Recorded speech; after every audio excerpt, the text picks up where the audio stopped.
Le visage du directeur de la banque est devenu complètement blanc. Ses mains tremblaient alors qu'il attrapait le téléphone. « Verrouillez les portes d'entrée », dit-il à son assistante. « Et appelez la police maintenant. » Il m'a regardé comme si je venais de lui tendre une grenade dégoupillée au lieu du vieux livret de banque de mon grand-père décédé. Le même livret que ma mère avait jeté à la poubelle la veille, le qualifiant de camelote sans valeur qui aurait dû rester enterré avec lui. Elle était si sûre que cela ne signifiait rien. Il s'avère que certains secrets refusent de rester dans la tombe, et certains d'entre eux ont des dents. Mais je vais trop vite. Laissez-moi commencer par le début. Je m'appelle Danica Gross. J'ai 31 ans et jusqu'à ce matin-là, je pensais que le moment le plus excitant de ma semaine serait de me disputer avec mon propriétaire au sujet du radiateur cassé dans mon appartement. Je travaille comme assistante juridique dans un petit cabinet d'avocats à Columbus, dans l'Ohio. Ce n'est pas glamour. Le salaire est modeste. Ma voiture a 12 ans et fait un bruit qui ressemble au cri d'une baleine à l'agonie chaque fois que je tourne à gauche. Mais je suis bonne dans mon travail parce que je remarque les choses. Je pose des questions. Je ne lâche rien tant que je n'ai pas de réponse. Ma famille a toujours considéré cela comme un défaut de caractère. Les funérailles ont eu lieu un mardi. Mon grand-père, Eugène Gross, était décédé à 89 ans. Il vivait dans une modeste ferme à environ 2 heures de la ville, le genre d'endroit avec un porche qui fait le tour de la maison et des champs qui s'étendent jusqu'à l'horizon. Tout le monde supposait qu'il n'avait rien, juste un vieil homme dans une vieille maison, vivant ses dernières années dans une simplicité tranquille. C'est certainement ce que ma mère voulait que tout le monde croie. La cérémonie fut brève, efficace et froide, exactement dans le style de Myriam. Ma mère a toujours cru que les émotions sont une forme de faiblesse, et les funérailles ne font pas l'exception. Elle a tout organisé comme un événement d'entreprise. 30 minutes pour la cérémonie, 45 minutes pour la réception, puis tout le monde rentre chez soi. Pas de flânerie, pas de larmes inutiles. Le traiteur venait d'un endroit qui, de toute évidence, considérait la mayonnaise comme un groupe alimentaire à part entière. Ma grand-mère serait sortie de sa tombe juste pour se plaindre de la salade de pommes de terre. Elle avait des standards. Myriam n'en a pas. Mon frère Wyatt est arrivé avec 40 minutes de retard dans un costume qui coûtait plus cher que ma voiture. Il a dit que le stationnement était difficile. La ferme a un parking en gravier de la taille d'un terrain de football. Mais bien sûr, Wyatt, le stationnement. Il avait à peine l'air triste. D'un autre côté, Wyatt n'a jamais été particulièrement doué pour les émotions qui ne lui profitent pas directement. Il a serré notre mère dans ses bras, a serré quelques mains et a passé la majeure partie de la réception à vérifier son téléphone, surveillant probablement ses investissements. Wyatt adore parler de ses investissements. Je me tenais dans un coin, regardant ma famille jouer le deuil comme une pièce de théâtre, et je pensais à mon grand-père. Eugène Gross a été comptable pendant 40 ans. Les chiffres étaient son langage. Il pouvait regarder une feuille de calcul et y voir des histoires que les autres ne voyaient pas. Il était aussi un joueur d'échecs, et un bon. Il m'a appris à jouer quand j'avais 7 ans, assis sur ce porche avec un échiquier entre nous et de la limonade, transpirant dans la chaleur de l'été. Il avait l'habitude de dire que les échecs ne consistaient pas à capturer des pièces. Il s'agissait des positions que l'on créait, des pièges que l'on tendait, de la patience d'attendre que l'adversaire fasse une erreur. Son dicton préféré était celui-ci, la vérité est patiente. Elle peut attendre plus longtemps que n'importe quel mensonge. Je n'ai jamais compris ce qu'il voulait dire par là. Pas jusqu'à maintenant. 2 semaines avant sa mort, je lui ai rendu visite à la ferme. Il était faible. Son corps le lâchait, mais ses yeux étaient vifs, concentrés, vivants. Il a attrapé ma main avec une force surprenante et m'a tiré près de lui. Sa voix n'était qu'un murmure, mais chaque mot était délibéré. Le livret de banque, dit-il, dans mon bureau. Le livre d'échecs. Toi seule, Danica, promets-le-moi. J'ai promis. Je ne comprenais pas, mais j'ai promis. Après le service funèbre, la famille s'est réunie à la ferme. Myriam parcourait déjà les pièces, parlant de vendre la propriété, discutant des acheteurs potentiels, calculant la superficie comme si le corps n'était même pas encore froid. Wyatt hochait la tête, offrant occasionnellement des suggestions. Ils en avaient clairement discuté auparavant, probablement alors que grand-père était encore en vie. Je me suis éclipsée dans son bureau. C'était une petite pièce tapissée d'étagères, sentant le vieux papier et le tabac à pipe. Grand-père n'avait pas fumé depuis 20 ans, mais l'odeur n'était jamais partie. J'ai trouvé le livre d'échecs immédiatement. La finale stratégique, guide du maître. C'était son préféré. Nous avions discuté des positions de ce livre des centaines de fois. Je l'ai retiré de l'étagère et il m'a semblé étrange, trop lourd. Je l'ai ouvert et mon cœur s'est arrêté. Les pages avaient été évidées. À l'intérieur se trouvait un vieux livret de banque en cuir usé sur les bords, le genre de choses que l'on pourrait trouver dans un magasin d'antiquités. Il avait l'air ancien, comme quelque chose d'une autre époque. Je l'ai apporté dans le salon, curieuse, voulant partager cette découverte avec ma famille. C'était mon erreur. Myriam l'a vu avant même que je puisse parler. Sa réaction fut immédiate. Trop rapide, trop vive. Elle a traversé la pièce en 3 pas, me l'a arraché des mains, et l'a à peine regardé avant de le jeter directement dans la poubelle de la cuisine. Ce sont des ordures, dit-elle. De vieux contes qui n'existent même plus. Ça aurait dû rester enterré avec lui. Ne fouille pas dans ses affaires, Danica. Ce n'est pas approprié. Wyatt a ri depuis le canapé. Toujours la sentimentale, n'est-ce pas, Dani? Ils ont échangé un regard. Bref, presque invisible. Mais je l'ai vu. J'ai passé 8 ans à travailler dans un cabinet d'avocats. J'ai déjà vu ce regard. C'est le regard que les gens s'échangent lorsqu'ils partagent un secret.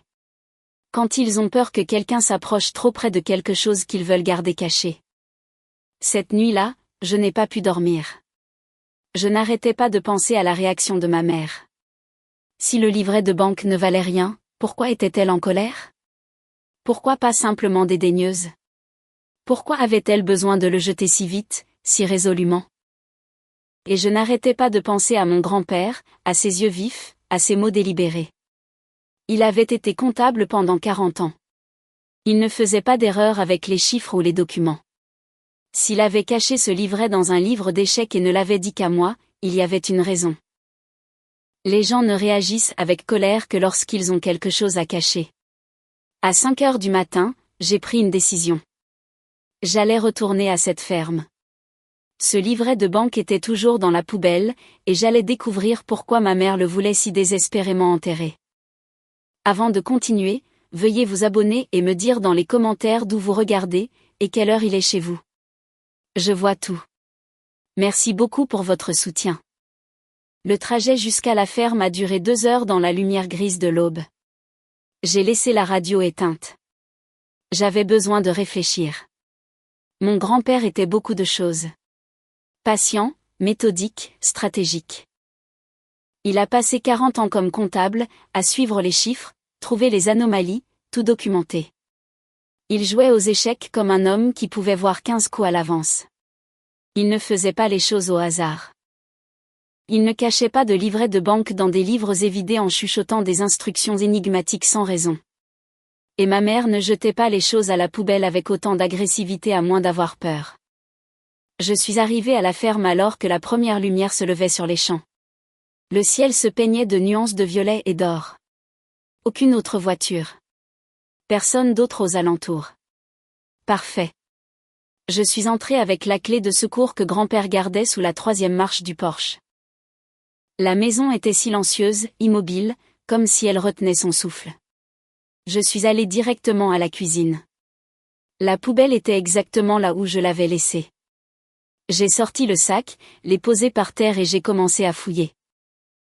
Me voilà, une femme adulte avec un diplôme universitaire, les bras jusqu'au coude dans les ordures à 5h30 du matin, comme une sorte de raton laveur en tenue de bureau. Mon grand-père aurait été fier. Mon thérapeute aurait eu des questions. Le livret était près du fond, sous du marc de café et des serviettes en papier de la réception funéraire. Je l'ai sorti, l'ai essuyé avec ma manche et l'ai examiné correctement pour la première fois. La couverture en cuir était vieille et usée, faite pour ressembler à quelque chose datant de plusieurs décennies. Mais quand je l'ai ouvert, quelque chose était différent. Le numéro de compte à l'intérieur ne correspondait pas à l'apparence démodée. Le format était incorrect. Trop de chiffres, trop moderne. Et puis j'ai trouvé la note. Niché dans la reliure du livret, plié en un minuscule carré, se trouvait un morceau de papier avec l'écriture soignée de mon grand-père. Numéro de compte 77 412 289. Ils ne sont pas au courant de celui-ci. Demande l'historique complet. Ne fais confiance à personne dans la famille. Toi seul, Danica. Je l'ai lu 3 fois. Ils ne sont pas au courant. C'est-à-dire Myriam. C'est-à-dire Wyatt. Mon grand-père avait caché quelque chose à sa propre famille. Il n'avait fait confiance qu'à moi pour le trouver. J'ai pris des photos de tout. Le livret, la note, le numéro de compte. Je les ai immédiatement téléchargés sur un service de stockage en ligne. Travailler dans un cabinet d'avocat vous apprend certaines habitudes. Les documents peuvent être détruits. Les fichiers peuvent être perdus. Mais les sauvegardes numériques sont éternelles. Je suis rentré chez moi avec le livret dans mon sac et des questions qui me brûlaient l'esprit. Le premier appel est arrivé à 10 heures du matin. Myriam. Sa voix était douce, inquiète, maternelle, tout ce qu'elle n'est pas, je voulais juste prendre de tes nouvelles après hier, dit-elle. Une journée si difficile pour nous tous. J'ai attendu. Il y avait plus à venir. Tu n'as rien pris de la ferme, n'est-ce pas? Tout appartient à la succession maintenant. Nous devons tout cataloguer correctement avant la vente. J'ai menti sans hésiter. Juste un des livres d'échecs de grand-père, pour le souvenir. Il y eut une pause. Je pouvais l'entendre calculer, décider s'il fallait insister. Puis sa voix se détendit. Bien. C'est bon. Mais ne fouille plus dans ses affaires, Danica. Certaines choses valent mieux être laissées tranquilles. Ton grand-père n'allait pas bien, il n'était plus lui-même ces dernières années. Son esprit s'en allait. Il ne savait pas toujours ce qui était réel et ce qui ne l'était pas. Je n'ai rien dit. Mais à l'intérieur, je hurlais. 2 semaines plus tôt, mon grand-père m'avait regardé dans les yeux et m'avait donné des instructions précises. Le livret, le livre d'échecs, moi seul. Ce n'était pas un vieil homme confus. C'était un homme avec un plan. C'était un homme qui savait exactement ce qu'il faisait. Le deuxième appel est arrivé à 19 heures ce soir-là. Wyatt. Mon frère, qui ne m'avait pas contacté volontairement depuis 6 mois, voulait soudainement discuter. Mon frère appelant pour prendre de mes nouvelles était à peu près aussi naturel qu'un chat proposant de faire votre déclaration d'impôt. La dernière fois que Wyatt m'a contacté volontairement, c'était il y a 3 ans pour me demander si j'avais encore les clubs de golf de papa. Je les avais. Il les a pris. Je ne les ai jamais revus. On apprend à reconnaître certains schémas. Salut, Danny, dit-il, sa voix trop désinvolte, trop amicale. Maman a mentionné que tu as posé des questions sur les affaires de grand-père. Je voulais juste m'assurer que tu allais bien. Je vais bien, ai-je dit. J'essaie juste de digérer. Il a fredonné avec sympathie, puis a dit prudemment, tu sais, grand-père n'avait pas vraiment grand-chose, n'est-ce pas? La ferme. Quelques meubles. Maman et moi en avons déjà parlé. Elle va s'occuper de la vente. Je m'occuperai des questions immobilières. Tu n'as pas besoin de t'inquiéter de tout ça. Et voilà. Ils avaient déjà tout divisé. Myriam reçoit l'argent. Wyatt reçoit la propriété. Danica ne reçoit rien. Il supposait que j'accepterais simplement. Il supposait que je ne poserais pas de questions. Ces derniers mots, laisse tomber, Danny. Tu sais comment est maman. Ça ne vaut pas la peine de se battre. Après avoir raccroché, je me suis assise dans mon appartement et j'ai pensé au timing. Myriam a appelé à 10 heures. Wyatt a appelé à 19 heures. 9 heures d'écart. Presque comme s'ils se coordonnaient. Presque comme s'ils vérifiaient ce que je savais, confirmaient leurs histoires, s'assuraient que leurs mensonges étaient alignés. Ils avaient peur de quelque chose. C'est exactement pour ça que je garde une trace de tout. Chaque conversation, chaque date, chaque détail. Travailler dans un cabinet d'avocat vous apprend que les souvenirs s'estompent, mais que les documents sont éternels. J'ai noté les 2 appels mot pour mot. Heure, durée, phrases exactes. J'ai regardé à nouveau le livret, la note de mon grand-père, le numéro de compte qui était trop moderne pour la vieille couverture en cuir. Demain, je prenais une journée de congé. J'allais à cette banque. J'allais découvrir ce que mon grand-père avait caché. Et quoique ma mère ait si désespérément voulu garder enterré, j'allais le traîner à la lumière. J'ai pris une journée de congé, que mon patron m'a accordée avec un minimum de questions. L'un des avantages de ne jamais prendre de congé est que les gens ne discutent pas quand vous le faites enfin. Le trajet jusqu'à la banque a duré 2 heures. La First Regional Savings avait été absorbée par une plus grande institution des années auparavant. Mais l'agence principale existait toujours dans une petite ville appelée Millbrook. C'était le genre d'endroit avec un seul feu de circulation et un dîner qui servait probablement le même café depuis 1972. Je suis entré dans la banque à 9h15, avec le livret, ma carte d'identité, le certificat de décès de mon grand-père et des documents prouvant que j'étais de la famille. Je ne m'attendais à rien. Peut-être quelques centaines de dollars dans un compte oublié. Peut-être juste des réponses. La jeune guichetière au comptoir a souri quand je me suis approché. Elle a pris le livret, l'a examiné avec une curiosité polie, et a tapé le numéro de compte dans son ordinateur. Son sourire s'est effacé. Elle s'est excusée, a passé un appel à l'arrière, parlant à voix basse que je ne pouvais pas entendre. 20 minutes se sont écoulées. Je me suis assise dans le hall, regardant l'horloge, commençant à me sentir stupide. Peut-être que Myriam avait raison. Peut-être que ce n'était rien. Peut-être que j'avais fait 2 heures de route pour un compte vide et une impasse. Je suis restée assise dans ce hall si longtemps que j'ai appris toute l'histoire de la vie du gardien de sécurité. Il s'appelait Karl. Il s'entraînait pour un 5 km. Sa femme l'avait forcé à abandonner le pain. Je n'ai jamais vu un homme avoir l'air si triste en se tenant à 1 mètre d'un bol de menthe gratuite. Puis un homme en costume coûteux est apparu, grand, les tempes grisonnantes, avec le genre de visage professionnellement neutre.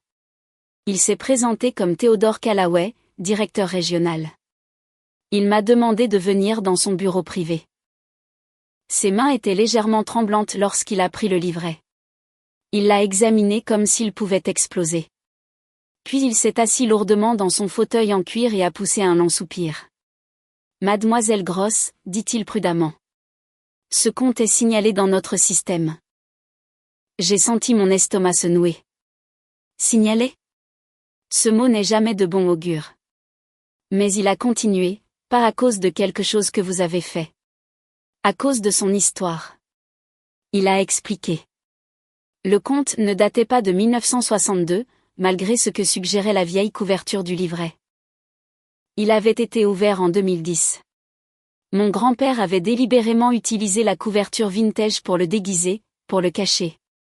Le compte était un instrument d'épargne à intérêt composé. Il n'avait pas été touché depuis 14 ans. Le solde actuel était. Il a écrit un chiffre sur un morceau de papier et l'a fait glisser sur le bureau. 2 147 832 $. Quand j'ai vu ce chiffre, j'ai émis un son que je ne peux décrire que comme ce qui arrive quand on s'assoit accidentellement sur un chat. Mi-allaitement, mi-couinement, mi-besoin désespéré de m'allonger.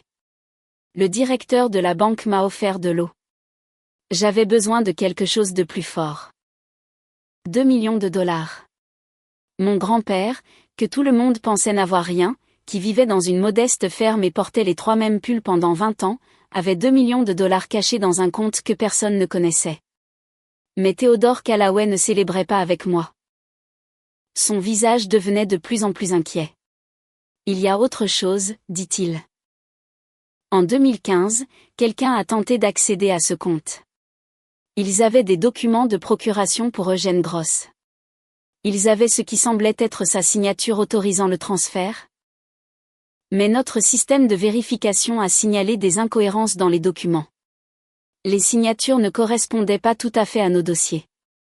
L'accès a été refusé et la tentative a été enregistrée dans notre système de sécurité. J'avais la bouche sèche.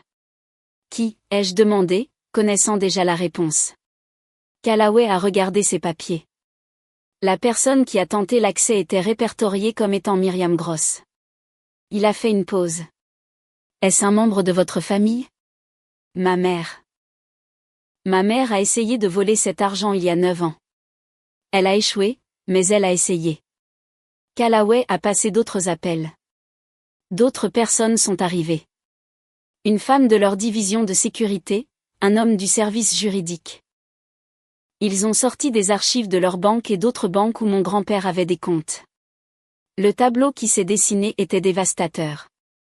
Mon grand-père avait de l'argent, beaucoup d'argent, un héritage de ses propres parents en 1995, soigneusement investi et fructifié au fil des ans. En 2009, lorsque mon père est mort et que Myriam est devenue la tutrice de grand-père, il avait accumulé plus d'1 million de dollars sur divers comptes. Myriam les a trouvés. Et en 5 ans, de 2010 à 2015, elle les a vidés, transfert par transfert, retrait par retrait, en utilisant des documents de procuration et des signatures qui semblaient authentiques mais ne l'étaient pas. Elle a volé environ 1,5 million de dollars à mon grand-père. Mais Eugène était comptable. Il a remarqué. Il ne pouvait pas l'arrêter légalement parce qu'elle avait convaincu les tribunaux qu'il était mentalement inapte. Il ne pouvait pas aller à la police parce que personne ne croyait un vieil homme confus face à sa belle-fille dévouée. Il était piégé. Alors, il a fait la seule chose qu'il pouvait faire. Il a caché ce qui restait. En 2010, quand il a réalisé ce qui se passait, il a secrètement ouvert ce compte, y a transféré 1 million de dollars, a utilisé la vieille couverture de livret pour le déguiser, et n'en a parlé à personne. Ce compte était sa bouée de sauvetage, sa police d'assurance, son dernier coup dans une partie d'échecs contre une femme qui lui avait tout volé. Callaway m'a regardé avec quelque chose qui ressemblait à du respect. Il y a une dernière chose que vous devriez savoir, dit-il. En 2019, votre grand-père a déposé une plainte formelle auprès de notre service de lutte contre la fraude. Il affirmait que sa belle-fille le volait. Il a dit que personne ne le croirait parce qu'il avait été déclaré mentalement inapte. Il fit une pause. Nous ne pouvions pas procéder sans les documents de compte originaux, sans preuve qu'il avait des actifs auxquels elle n'était pas censée accéder. Sans ceci, il a brandi le livret. Votre grand-père essayait de prouver qu'il se faisait voler. Et vous venez de nous apporter la preuve qu'il ne pouvait pas fournir de son vivant. Je suis restée assise dans ce fauteuil en cuir, tenant le secret de mon grand-père décédé. Et j'ai enfin compris. Eugène n'avait pas abandonné. Il ne s'était pas rendu à la confusion ou au désespoir. Il avait passé 9 ans à monter un dossier, à préparer des preuves, à attendre le bon moment. Et il avait laissé la clé à la seule personne en qui il avait confiance pour finir ce qu'il avait commencé. Moi. Callaway a attrapé son téléphone. Mademoiselle Gross, dit-il, je dois contacter notre division de sécurité, et je pense que nous devrons impliquer les forces de l'ordre. Ce compte est la preuve de crimes financiers graves. J'ai hoché la tête lentement. J'étais venu ici sans rien attendre. Peut-être quelques centaines de dollars, peut-être une conclusion. Au lieu de cela, j'ai trouvé 2 millions de dollars et la preuve que ma mère était une voleuse. Et quelque part, j'étais absolument certaine que mon grand-père souriait. Si vous êtes toujours avec moi dans ce voyage, je tiens à vous remercier du fond du cœur. Veuillez cliquer sur le bouton d'abonnement si vous ne l'avez pas déjà fait. Votre soutien signifie tout pour moi, et je vous promets que la meilleure partie de cette histoire est encore à venir. La police est arrivée à la banque moins de 2 heures après l'appel de Theodore Callaway. 2 inspecteurs de la division des crimes financiers, tous deux avec des carnets et le genre d'expression qui suggérait qu'ils avaient déjà vu ça. L'abus financier envers les personnes âgées, comme ils l'appelaient. L'un des crimes à la croissance la plus rapide en Amérique, et les auteurs sont presque toujours de la famille. L'inspectrice en chef était une femme nommée Tabitha Jefferson. Milieu de la quarantaine, des yeux vifs, une attitude pragmatique. Elle travaillait sur les crimes financiers depuis 15 ans. Et elle m'a dit quelque chose qui m'a marqué. Ces affaires me brisent le cœur à chaque fois, dit-elle. Parce que les victimes sont piégées. Elles dépendent des personnes qui les volent. Elles aiment les personnes qui leur font du mal, et quand elles essaient de parler, personne ne les croit. Elle a regardé le livret dans mes mains. Votre grand-père s'est battu de la seule manière qu'il pouvait, avec des documents, des preuves, de la patience. L'enquête a progressé rapidement après cela. Callaway a fourni les dossiers de la banque. La tentative d'accès de 2015 était documentée en détail. Les signatures falsifiées, la procuration frauduleuse, les alertes de sécurité qui avaient arrêté le transfert. Tout était là, conservé dans les archives numériques de la banque comme une mouche piégée dans l'ambre. Mais ce n'était que le début. 3 jours après ma visite à la banque, j'ai reçu un appel qui a tout changé. La voix à l'autre bout du fil était vieille mais ferme. Il s'est présenté comme Lawrence Whitmore, avocat, 75 ans, et ami d'Eugène Gross depuis plus de 40 ans. Votre grand-père m'a donné des instructions précises, dit-il. S'il mourait, je devais vous contacter. Vous seul. Personne d'autre dans la famille. Il a été très clair à ce sujet. Je suis allé à son bureau cet après-midi-là. C'était un petit cabinet dans un quartier calme de la ville, le genre d'endroit où les avocats avaient encore des étagères en bois et des diplômes encadrés datant de plusieurs décennies. Whitmore m'a accueilli à la porte. Il était grand, légèrement voûté par l'âge, mais sa poignée de main était ferme et ses yeux étaient bienveillants. Eugène et moi avons joué aux échecs ensemble pendant 40 ans. Il m'a dit qu'il était l'homme le plus méthodique que j'ai jamais connu. Quand il est venu me voir en 2020 et m'a raconté ce qui se passait, je l'ai cru immédiatement parce qu'Eugène ne portait pas d'accusation à la légère. Et il n'est pas venu les mains vides. Il m'a conduite à son bureau et a posé un épais dossier sur le bureau entre nous. Votre grand-père a passé 4 ans à monter ce dossier, dit-il. Il savait que personne ne le croirait de son vivant, alors il s'est préparé pour l'après. J'ai ouvert le dossier avec des mains tremblantes. À l'intérieur, il y avait tout. Des copies des documents de procuration falsifiés, côte à côte avec des exemples de la vraie signature de mon grand-père. Les différences étaient subtiles mais claires. Une fois qu'on savait quoi chercher, les boucles étaient trop parfaites. La pression était trop uniforme. Ma mère avait décalqué sa signature, probablement à partir de documents auxquels elle avait accès, et elle l'avait fait assez bien pour tromper la plupart des gens, mais pas assez bien pour tromper le système de vérification d'une banque. Et pas assez bien pour tromper un comptable qui avait passé 40 ans à repérer les anomalies. Il y avait des relevés bancaires, des registres de transactions, un journal détaillé écrit de la main de mon grand-père documentant chaque retrait suspect, chaque transfert qu'il n'avait pas autorisé, chaque mensonge que ma mère avait raconté pour couvrir ses traces. Date, montant, numéro de compte, 4 ans de documentation méticuleuse. Et au fond du dossier, dans une enveloppe scellée, se trouvait une déclaration sous serment notarié datée de 2022. Je l'ai lue lentement, la voix de mon grand-père résonnant dans mon esprit à chaque mot. Il décrivait tout. Comment Myriam avait pris le contrôle de ses finances après la mort de son fils en 2009. Comment elle avait convaincu les médecins qu'il montrait des signes de démence alors que ce n'était pas le cas. Comment elle l'avait isolé du monde extérieur, contrôlant ses appels téléphoniques, ses visiteurs, son accès à l'information. Comment elle l'avait volé systématiquement pendant des années tout en prétendant être sa tutrice dévouée. Ces derniers mots dans la déclaration m'ont frappé comme un coup de poing à la poitrine. Je suis sain d'esprit. Je sais exactement ce que je fais. Je laisse ces preuves à ma petite fille, Danica, parce qu'elle est la seule qui fera ce qui est juste. Elle a toujours posé les questions que les autres avaient peur de poser. Je lui fais confiance pour finir ce que je n'ai pas pu. Je suis restée assise dans ce bureau et j'ai pleuré, pas de tristesse, mais de quelque chose de plus difficile à nommer. De la fierté peut-être, et du chagrin pour toutes les années qu'il avait passées seul, connaissant la vérité, incapable de la faire croire à qui que ce soit. L'inspectrice Jefferson m'a appelé le lendemain avec d'autres nouvelles. Et cette fois, ce n'était pas à propos de ma mère. Nous avons suivi la piste de l'argent, dit-elle. Où les fonds volés sont allés après avoir quitté les comptes de votre grand-père.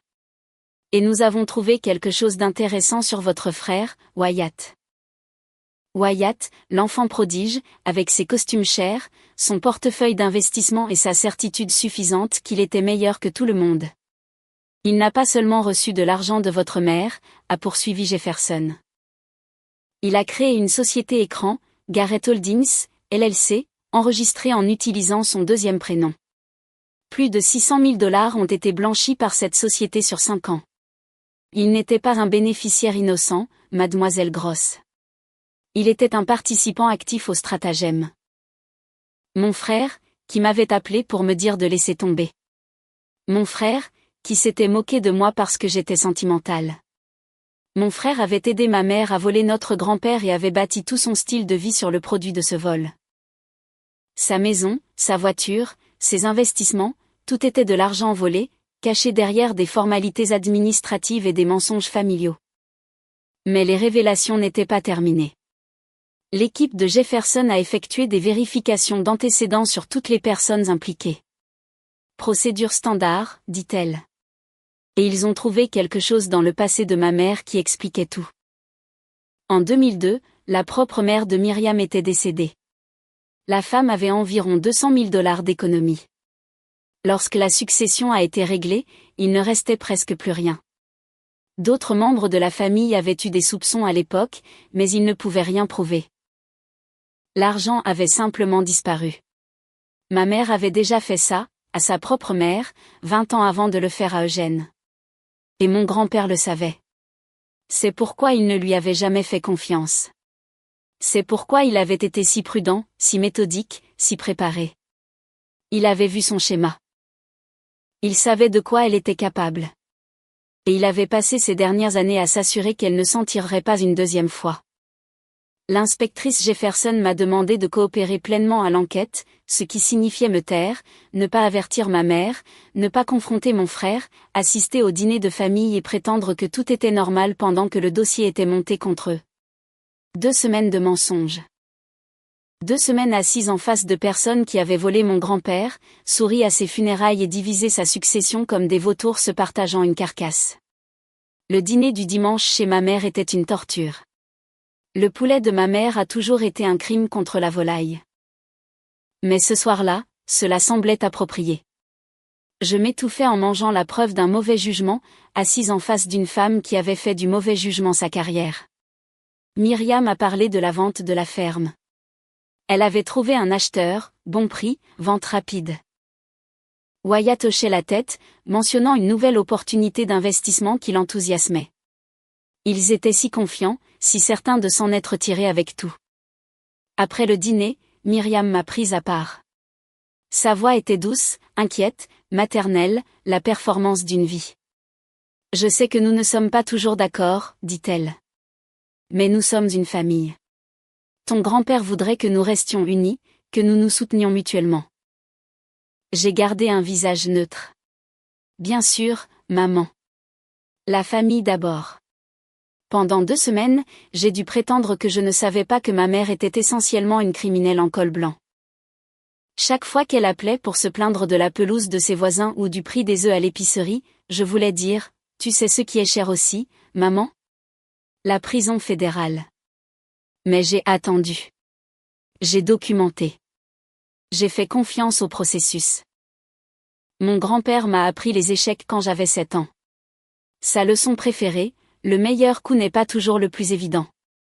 Parfois, on sacrifie une pièce pour gagner la partie. Il avait sacrifié ses dernières années à tendre ce piège. Il savait qu'il ne le verrait pas se refermer, mais il savait que je le ferais.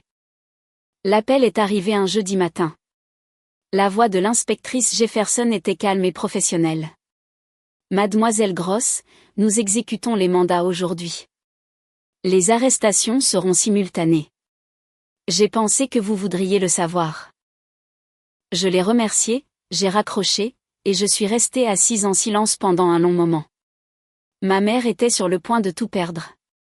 Mon frère était sur le point d'apprendre que la trahison a un prix, et la patience de mon grand-père était enfin sur le point de payer.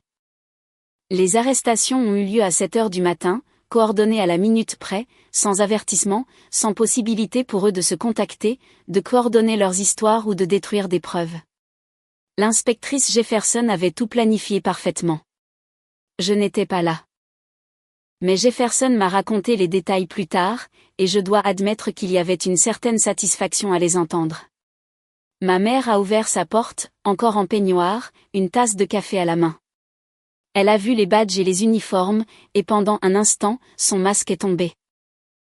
J'imagine qu'elle ressemblait à une femme regardant son monde entier s'effondrer au ralenti. L'inspectrice Jefferson a présenté le mandat.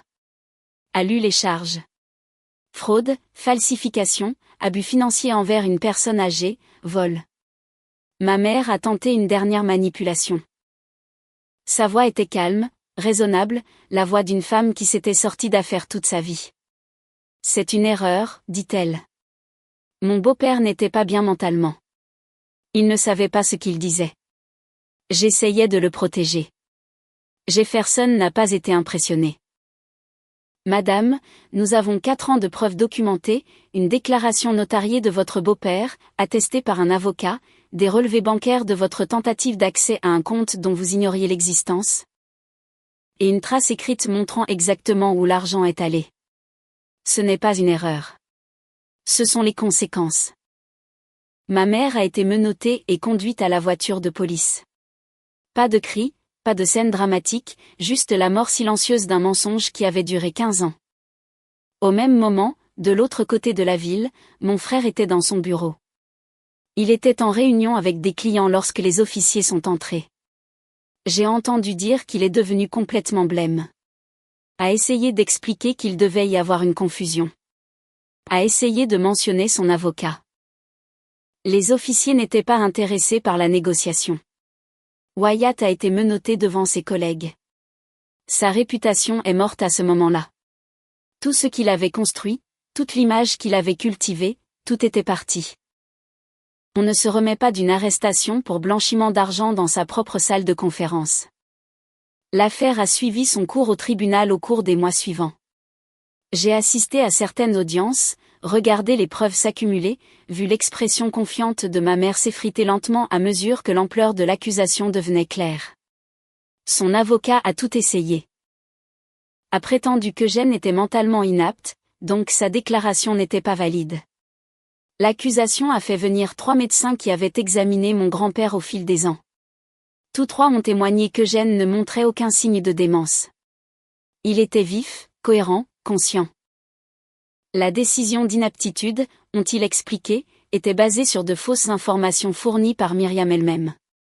Elle avait convaincu les tribunaux que son beau-père perdait la tête pour que personne ne le croie quand il disait qu'elle le volait.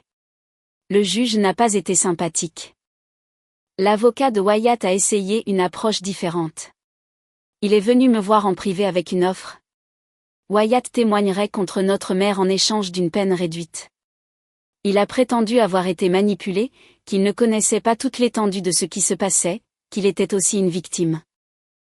L'avocat a transmis le message de Wyatt avec soin. Votre frère dit qu'il veut arranger les choses. Il est prêt à coopérer pleinement. J'y ai réfléchi pendant exactement 3 secondes. Dites à mon frère que notre grand-père m'a appris les échecs, ai-je dit. Et aux échecs, on ne négocie pas avec les pions. De toute façon, cela n'avait pas d'importance. Les procureurs n'étaient pas intéressés par la coopération de Wyatt. La société écran prouvait qu'il n'était pas un bénéficiaire passif de la générosité familiale. Il avait créé des structures d'entreprise pour cacher de l'argent volé. Il avait signé des documents. Il avait effectué des transferts. Il savait exactement d'où venait l'argent. Et il avait aidé à le dissimuler. Pas d'accord. Maintien de toutes les charges. L'audience de détermination de la peine a eu lieu par une froide journée de février, 3 mois après les arrestations. Palais de justice fédéral, mur lambrissé. Le drapeau américain accroché derrière le banc du juge. Avant que les peines ne soient prononcées, la procureure a demandé à présenter une déclaration de la victime, d'Eugène. La salle d'audience s'est tue alors qu'elle lisait ces mots à voix haute. Ma belle-fille a volé mon argent et ma dignité. Elle a convaincu le monde que je perdais la tête pendant qu'elle vidait les économies de ma vie. Personne ne me croyait. Mais je ne suis pas confus. Je sais exactement ce qu'on me fait. Et je laisse une trace pour qu'un jour la vérité éclate. J'ai regardé le visage de ma mère tandis que ces mots remplissaient la pièce. Elle regardait droit devant elle, sans expression, mais ses mains tremblaient. Wyatt n'a pas croisé mon regard. Il avait l'air plus petit, en quelque sorte diminué.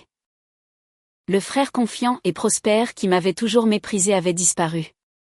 À sa place, il n'y avait qu'un homme qui avait tout misé sur un mensonge et qui avait perdu. Le juge a prononcé les peines. Myriam Gross. 7 ans dans une prison fédérale. Aucune possibilité de libération conditionnelle anticipée. Restitution complète ordonnée.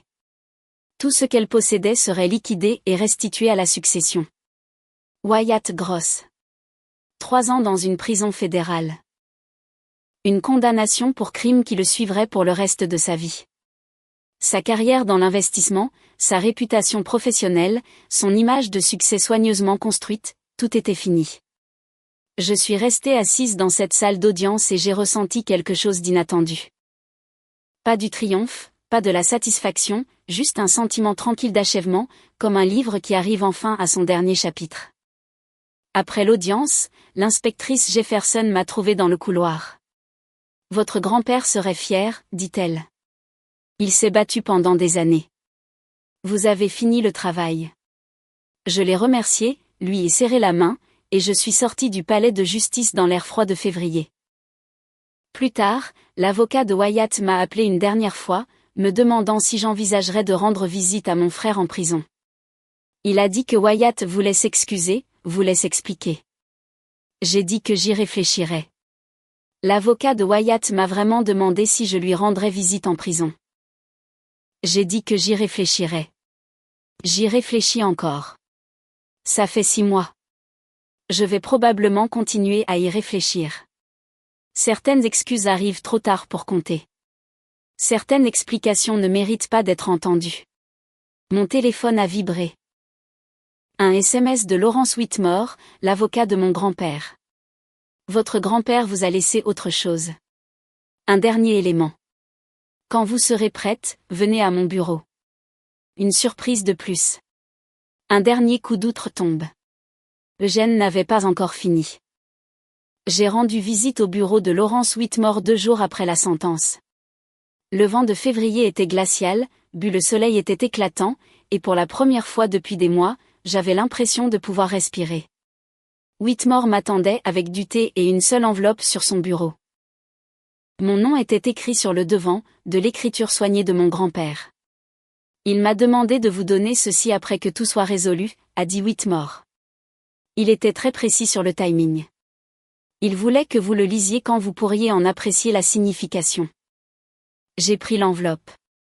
Elle semblait légère, juste du papier, mais je savais qu'elle contenait quelque chose de lourd.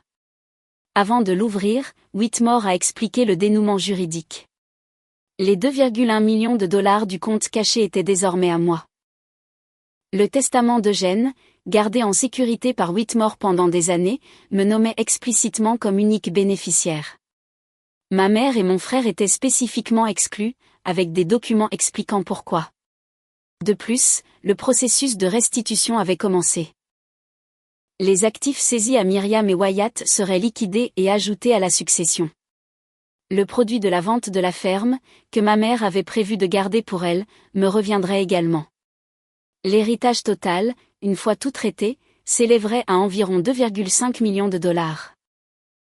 J'ai hoché la tête, mais l'argent me semblait abstrait, distant. Ce que je voulais vraiment était dans cette enveloppe. Je l'ai ouverte avec précaution. À l'intérieur se trouvaient 2 pages couvertes recto verso de l'écriture de mon grand-père. La lettre était datée d'1 mois avant sa mort. Ma très chère Danica. Si tu lis ceci, c'est que tu as trouvé le livret. Tu as suivi la piste. Tu as fait ce que je savais que tu ferais. Je veux que tu comprennes pourquoi je t'ai choisi. Ton frère a toujours été le fils de sa mère. Je l'ai vu grandir, apprendre ses valeurs, prendre des raccourcis, croyant que la fin justifie les moyens. J'espérais qu'il changerait, mais l'espoir n'est pas une stratégie. Un comptable sait qu'il ne faut pas se fier à l'espoir. Ta mère ne m'a jamais aimé. Elle aimait ce que je représentais. La sécurité, la respectabilité, l'accès à des ressources qu'elle pouvait contrôler. Quand ton père est mort, que Dieu ait son âme, elle a vu une opportunité. Un vieil homme avec de l'argent et personne pour le protéger. Elle pensait que j'étais une cible facile. Elle avait tort. Je savais ce qu'elle faisait presque depuis le début. Je suis comptable, Danica. J'ai passé 40 ans à suivre les chiffres, à trouver les anomalies, à identifier les fraudes. Pensait-elle vraiment que je ne remarquerais pas que mon propre argent disparaissait? Mais j'étais piégée. Elle avait l'autorité légale. Elle avait convaincu tout le monde que je perdais la tête. Chaque fois que j'essayais de me défendre, elle resserrait son emprise. Chaque fois que j'essayais de parler, elle me faisait taire. Alors, j'ai fait ce que je fais de mieux. J'ai documenté. Je me suis préparée. J'ai attendu. La vérité est patiente, Danica. Elle peut attendre plus longtemps que n'importe quel mensonge. J'ai caché ce que je pouvais. J'ai rassemblé les preuves. J'ai laissé des instructions à Laurence et je t'ai fait confiance pour finir ce que j'avais commencé. Tu as toujours été différente des autres.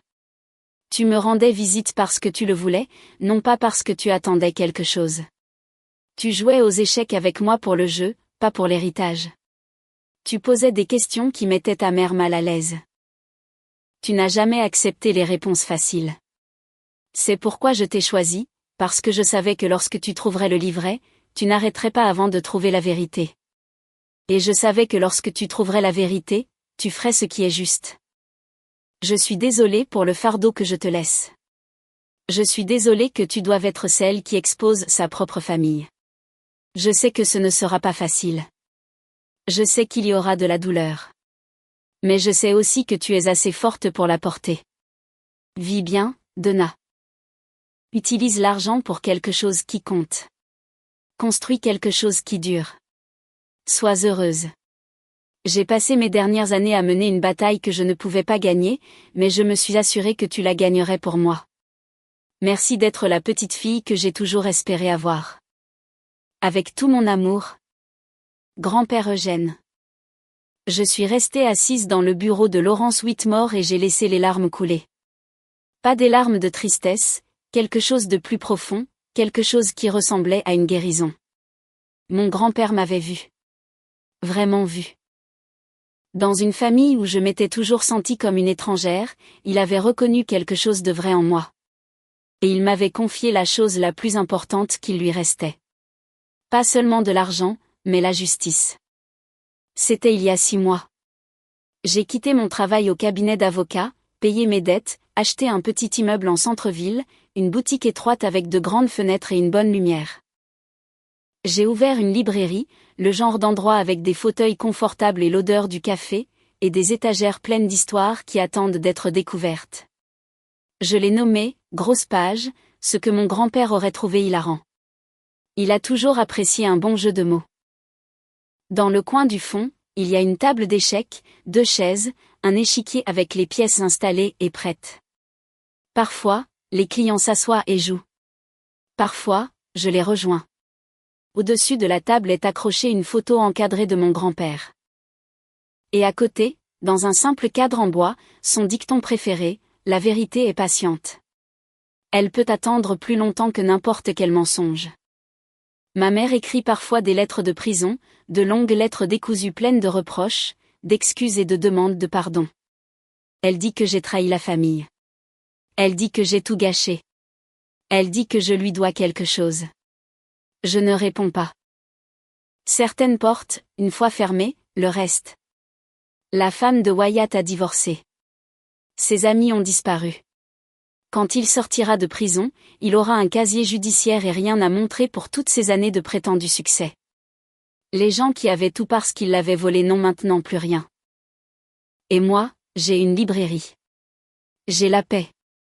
J'ai la connaissance que mon grand-père a passé ces dernières années à se battre pour la justice, et que c'est moi qui l'ai rendue. Merci beaucoup d'avoir regardé. D'autres de mes histoires les plus captivantes sont déjà sur votre écran.